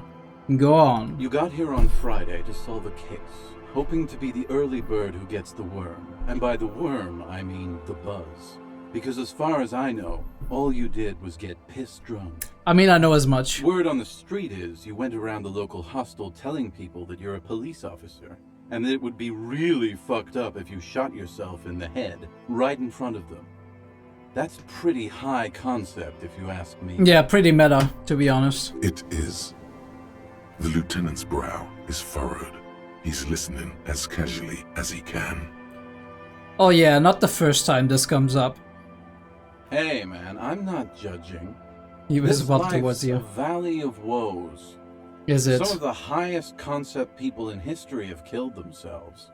And been drunks. Either way, it was a late Saturday night when we, the Union of Moribund Alcoholics, got our drink on. Nothing remarkable about this. We get our drink on 24/7. Yeah, hell yeah. Makes everything warm and glowy. I trust you know the feeling. It's so easy to forget if you do. One moment we hear the sound of a motor carriage revving up somewhere on the plaza, followed by a series of dings and bangs. Crashing it right into the ice. Do you remember the sound of wood cracking? The billboard? Naturally, loud noises pique the interest of anybody owning a pair of ears. That's just the reality we're in. Naturally. Anyway, there was a brief silence. A gasp of silence, if you will, followed by a real commotion. We heard the carriage careening towards the coast at top speed. Sounded like someone jumped the canal. We grabbed our brewskis and rushed to the jetty. Never underestimate the speed of an alcoholic. Actually, a very fun fact, to interrupt the story for a second. Actually, 0.1 promille, right? Like that's like one less, or yeah, per million, which is one less than percent. Like 1 comma, like 1 0 less than percent after the comma. Your reaction time gets faster if you drink out, like, right? If you're intoxicated. But then, like, starting right after that, right, with 0.2, it takes an absolute nosedive. What we saw was a sight to behold. A beat-up police carriage containing you. Right there on the beach. You revved the engine and screamed at the top of your lungs. Yeah, it sure sounds like me. The time hath come! The time hath cometh. So, naturally, being the curious cat I am, I asked what time hath come. To which you replied, the time hath come for tequila sunset, the end of all things! Alright, dude. Oh god, what happened next? Same nothing. Every word I said was true. Tequila sunset will break the looms of reality. Yeah, looms. Why not? Then you jammed the pedal and plowed right off the jetty and through the ice. We ran towards the ice whilst you crawled your way out, miraculously unhurt. How the hell did I didn't get hurt? Shit. Like some kind of sea monster. When we finally got there, you were sitting on the beach crying. You said that your badge and uniform were in the car. It was too late to get in there, though. The carriage had sunk too deep. Recognizing a brother in need, we offered our condolences and invited you to party with us. Which you naturally agreed to. Of course. We asked about the whole tequila sunset thing, and you told us it was your name now, and insisted that we all call you that from then on. Tequila sunset, huh? Sounds pretty cool. That's not my name. I'm Rafael Ambrosios Cousteau. That's what you should call me. Yeah, I agree. How long did we party Hours. for? It was an all-night drink-a-thon. Then, at some point, I think it was Sunday morning, you got belligerent and wanted to talk about Revacholian women. Oh, no. How they're beautiful and also whores and so on. How one of them fucked you real bad. Fucked you over or fucked you? After a short while, you crossed the event horizon, looked sullen, got up, and left without saying anything. Mm-hmm. Wow. That's quite a story. I mean, Kim, what do you expect at this point? Yeah. I bet Tequila's a fucking legend around the precinct. You must be proud to work with him. If you only knew. Did I tell you anything specific about that person that fucked me? You were pretty vague about it, but you kept saying you got fucked real hard. Please, don't open that door. We need to open the door. No one's fucked me. I do the fucking around here. Alright, thank you, Rosemary. Abigail. Oh, thank you, Mr. Abigail. It seemed pretty painful, to be honest with you. If I had to guess, I'd say you're still working through some shit. It sounds like it. Did I mention losing anything else? Beside your gun and your badge? Oh god. You said something about your hope or heart or something. To be honest, the details are a little hazy. Yeah, I mean, who could listen to all this stuff? In retrospect, I guess you lost your motor carriage too? That's a big one. That's a big one indeed. Did I say anything about my colleagues? You told us that they were a bunch of fucking losers whose main interest was cramping your style. Oh god. It's more like you were cramping theirs. Thank you, empathy. No specifics, though. It was more about you that night. You were the star of the show. Because I'm a superstar cop? That's just how it is. Did I say anything about the case? Yeah, you said it was no biggie and that you'd solve it in no time. And that you didn't need anyone to do it. You're doing it solo now. It takes a strong quaff of a spear. Interesting that it's like you're doing it solo now, which is like maybe he was supposed to start it, like we were supposed to start it with our partner, but we like kind of had a fight or something. A lot of cops go solo and hermit once they reach that level of alcoholism. It's not meant as a joke. He's sorry for the hermit cop. Did we talk about politics? Yeah, you kept talking about how the coal mine owners were fucking us all over, just like that woman fucked you. Alright. I didn't agree with you, by the way. The spectral hand of the market makes sure everyone gets exactly what they deserve. Takes a long sip of beer. One of them free market capitalists, are you? You swine. Did you get a read on what kind of cop I was? You kept apologizing Oh, no. for being such a bad cop. And for the damage, you also kept pausing to knock the heel of your hand against your temples, saying, "Stupid, stupid, stupid." I don't need to hear anymore. It's a hard thing for a man to confront his past. That's why I avoid mine at all costs. Exactly, hence the alcohol. You seem like you're characterized by your storytelling ability. You want to tell me another one sometime? Whoop-de-doo. So now I'm a fucking storyteller. Right. Why not? Better than a beach bum.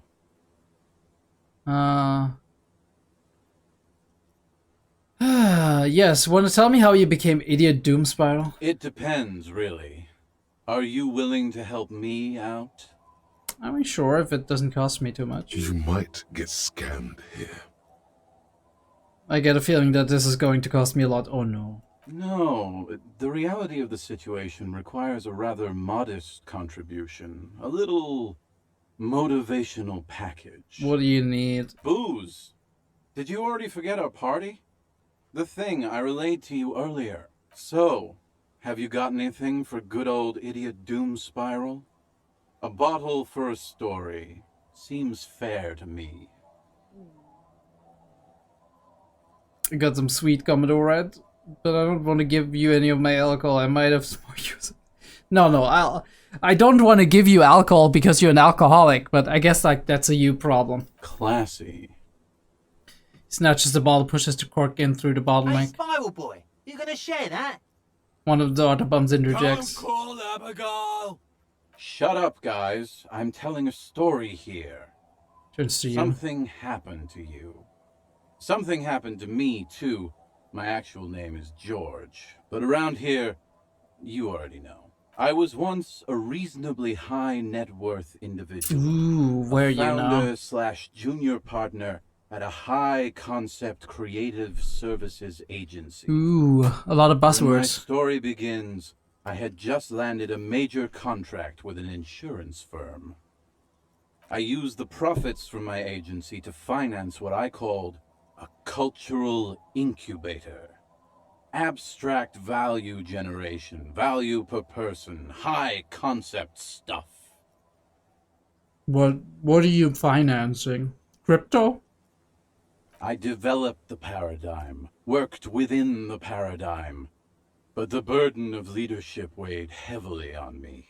So I went jogging every so often to keep myself sane. Wait, how many people do you have working for you? 22 full-time employees, an all-star team, a potentially historical set of individuals.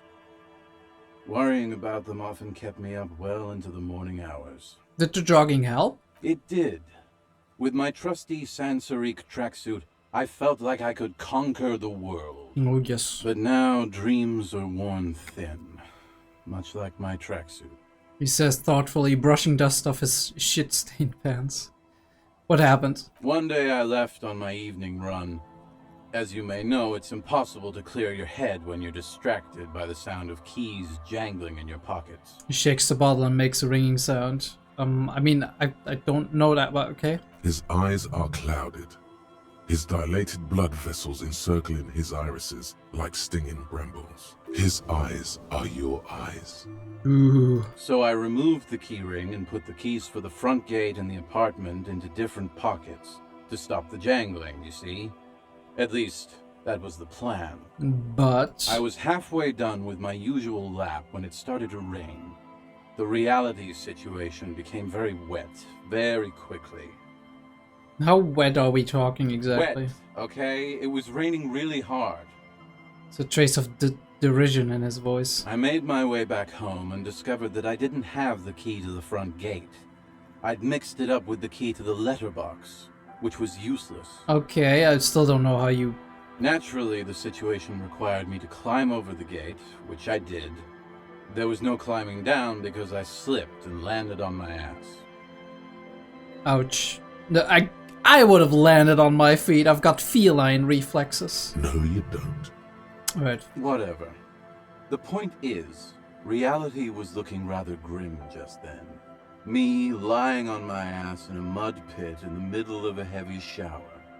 But when life knocked me down, I always got up. Where are we going with this? So I made my way across the yard. Standing in front of my apartment door, fumbling with my pockets, I realized that I'd also forgotten my apartment key. Okay, so what? You gotta be shitting me. I wish I were, Tequila. I wish I were. Instead of my apartment key, I'd taken the key to the office. Okay, so what happened next? I rang my neighbor's buzzers. It was late, and most of them didn't even answer. Those who did assumed I was trying to sell them something and hung up before I could even explain the situation. People are naturally wary of ad men, you see. One moment someone chats you up, 5 minutes later you've bought a box of edible lingerie and a strap-on. I don't begrudge them, especially since I was known to be one of the best. He pauses meaningfully, or dramatically. Heavy is the head that wears the crown. Okay, thank you, Arcane. Just then, I experienced a moment of clarity. I still had the key to my office. I could wait out the storm there. Alright. But when I reached my office, I remembered that I'd asked one of my producers to change the locks that day. And since I hired only the best, he'd already done it, and I couldn't get in. Anyway, long story short, life spiraled out of control. I haven't gotten into my apartment for years, and my girlfriend left me because she didn't want to date a homeless man. The company, well, you see where I'm going with this. Yeah, you're bullshitting me. So, now you've heard my tragic tale. What do you think? Like nothing you've ever heard, huh? Takes a long swig of his drink. I'm almost homeless myself, doesn't seem so bad. Look, on the bright side, you've got one hell of a story. You do realize all of this is your own fault. I literally can't believe it. No, I literally can't believe it. I feel like there are some steps missing, my friend. Tequila, I've thought about this series of events for a long time. If there was anything else to it, I would have thought of it by now. Why did you forget both of your keys? Well, because you were drunk, probably. And why did you, like, not wait in front of the office? Like, hello? Hello? No, there's something missing. Why didn't you go to the authority? Well, at one point they came to me, but, you know, I didn't have any ID on me. So they tossed me in jail for 2 days. I can't say it increased my faith in the RCM. No offense, gentlemen. I literally can't believe it. Me neither, Tequila. When I lost my keys, I lost more than access to my apartment. I also lost my leverage over humanity. I wasn't a high-concept creative director anymore. I was just some homeless asshole with a premium Sansorique Lycra tracksuit. You can't imagine what that does to a man's confidence. He turns his eye to the bottle. Anyway, that was all the story one bottle gets you. Almost empty, this one. Why do you keep losing all your stuff? Good fucking question, Tequila. If I knew the answer, you think I'd be hanging out on a beach in this formerly premium but now extremely dirty two-piece Lycra tracksuit? I used to own my reality situation. My business buddies and I had our own creative services agency. I had a nice apartment, an even nicer piece of ass. But somehow it all got away from me. Yeah, somehow. Somehow your girlfriend didn't have access to your apartment with her keys and just open it up for you. Now I can't hang on to anything. Just last week I stole this nice new jacket, but then I lost it too. The only things I haven't lost are these two drunks. And me, you haven't lost me. You of all people should empathize with this. Perhaps this lost jacket is something you could help with? What's this about the lost jacket? Tequila, It's a verifiable tragedy. It was practically brand new. Sure, it didn't really go with my Lycra threads, but it did itch a lot less. Say, you're a detective, right? Maybe you can help old Doom spiral out. Solve the case of the missing jacket. What do you say, Tequila? Wait, you're asking a police officer to help you find a jacket you stole and then lost? Yeah, exactly. You're here to serve, right? Okay, sure, where'd you lose If it? I knew where I lost it, don't you think I'd have it? I mean, maybe I was up by the boardwalk, or walking along the beach, or checking out the abandoned fish market. That's a lot of places. Somewhere north of here, that's for sure. You could ask around, see if anyone's seen it. What was the name of your agency? My agency, man. The Boom Boom Room. The what? Our concept was combining high art with the lowest forms of marketing. The color red, breasts, and oil painting. I convinced my partners to reinvest some of our profits in an even more high-concept cultural incubator called Thin Air. The artists were happy, the clients were happy. This bro is some like... he has taken more than alcohol, let me tell you. I was financing a group of poets in East Revachol who were developing a new universal poetic language. But then it all went to shit. Sounds intriguing. What say you, Art Cop?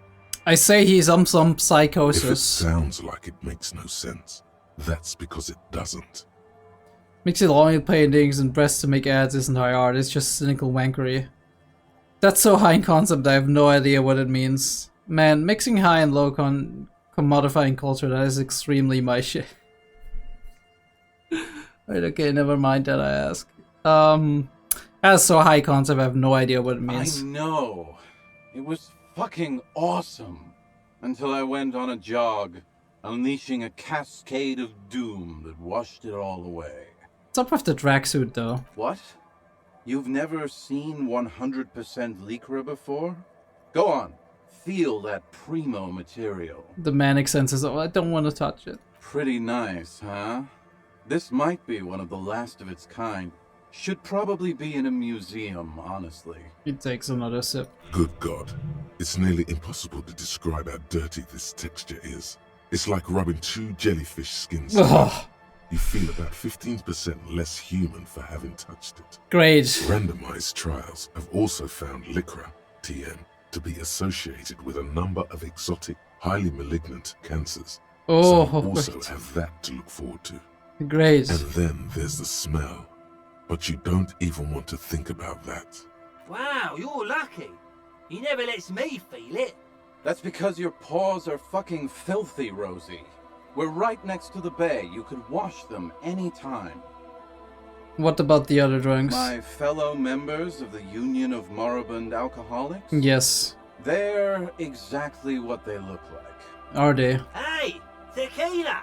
You want to buy some speed? Of course. Shut the fuck up, Rosemary. He's a cop, remember? I thought he was a cool cop. Don't crawl, Abigail. And this is Abs. So yeah, that's basically us. We drink together. Let me ask you something else, story man. I'm all ears, Tequila. No, I don't want the story of you. Hear the story of your name again. Have you got any more stories? I do.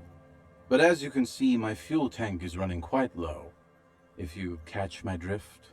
I don't have any of me right now. Cottonmouth is keeping my tongue imprisoned. I'll be seeing you, dude. You too, Tequila Sunset. So, I assume they're all different, so I can talk to every one of them. Good to see you, friend. Do I have deals set up for you, buddy boy? He spreads his arms as if wanting to embrace you. Good to see you, friend. So what do you want? I've got smokes. They're cheap. Very cheap. I've got Pilsner. Great deal. You won't get a better deal on that piss. Spirits I can let go for 300 real. I also have speed. And by speed, I mean amphetamine. I know what you mean by speed. Quite the business venture you've set up here. Oh. The system's been good to old Rosemary here, and I'm milking her like a bitch goat in the backyard. What do you mean? You see, friend, man makes his own luck. And I made mine real good. Got my hands on 3 bottles of liquor exquise. Sold 2 to the fellows around here and immediately invested the profit. Businessman. Bought cigarettes, bought beer, even bought a bit of speed. And look at me now. I got everyone on my hook. He spreads his arms and smiles a crooked, toothless smile. The hook. Where is it? I can't see it. Looks like you're on your own hook, too. Impressive. And entrepreneurship. Point to his vice stand. I approve. Got a permit for this little shit show? Hook 'em and cook 'em, huh? You want to buy something? Let's keep it moving. Why does this bottle of spirits cost 300 real? See, friend, it's real valuable. Worth every real, if you catch my drift. Got it from a bit of a business venture. No one can buy spirits for 300 real. That's crazy. You know what's crazy, actually? He grins and bursts out laughing, then takes 3 gulps of his pilsner and stares at you intently. He's finding it difficult to focus his watery gaze. What is? What? Forget about it, I just want the Oh, spirits. yes, the spirits. That'll be 300 real. Thought about it, and you know what? I can pay 3 real for the spirits. Finally came to your senses, buddy boy. Ain't nobody else gonna give you a price like that. The man starts laughing to himself. Had to let life squeeze you to get that,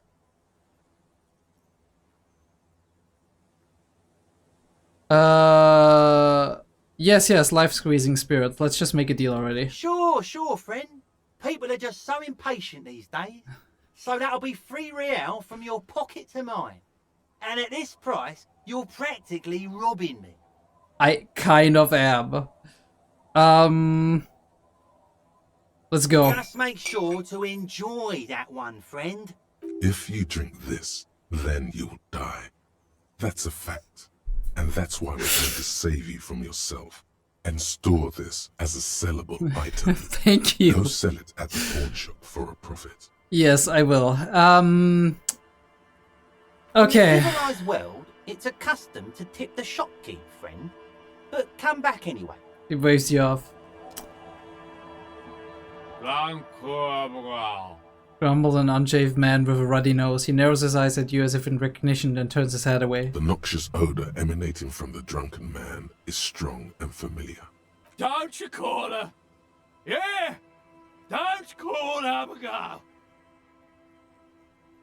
Who is Abigail? Abigail. Don't you fucking call Abigail. He draws out a disgusting snort and mumbles, waving a finger in your general direction. You're not going to get anything out of this guy. He's too drunk. Why shouldn't I call Abigail? He snorts and beckons you to lean in closer. Oh, I'm gonna regret this. Don't call Abigail. Don't call Abigail. Where am I? What is this The place? man hiccups, then mumbles something unintelligible. Who are you? What's your name? Don't call Abigail. Okay, dude. Okay. Tell me about your friends. Point to the others. Don't you fucking call her. Hear me? His voice ramps with every word, becoming ever weaker. Abigail, he whimpers in the end. Hey, I'm on an important... I don't think that's gonna work, but... There's no use in yelling at drunks. He's barely holding it together. The drunk man starts coughing a really disgusting, hacking cough. Don't call. Slowly his head nods off the side and he passes out, tongue dangling from his mouth. There was little chance he'd be a reliable witness anyway. I thought maybe he was like the drunk dude that our like middle-class woman is looking for, but I don't think so.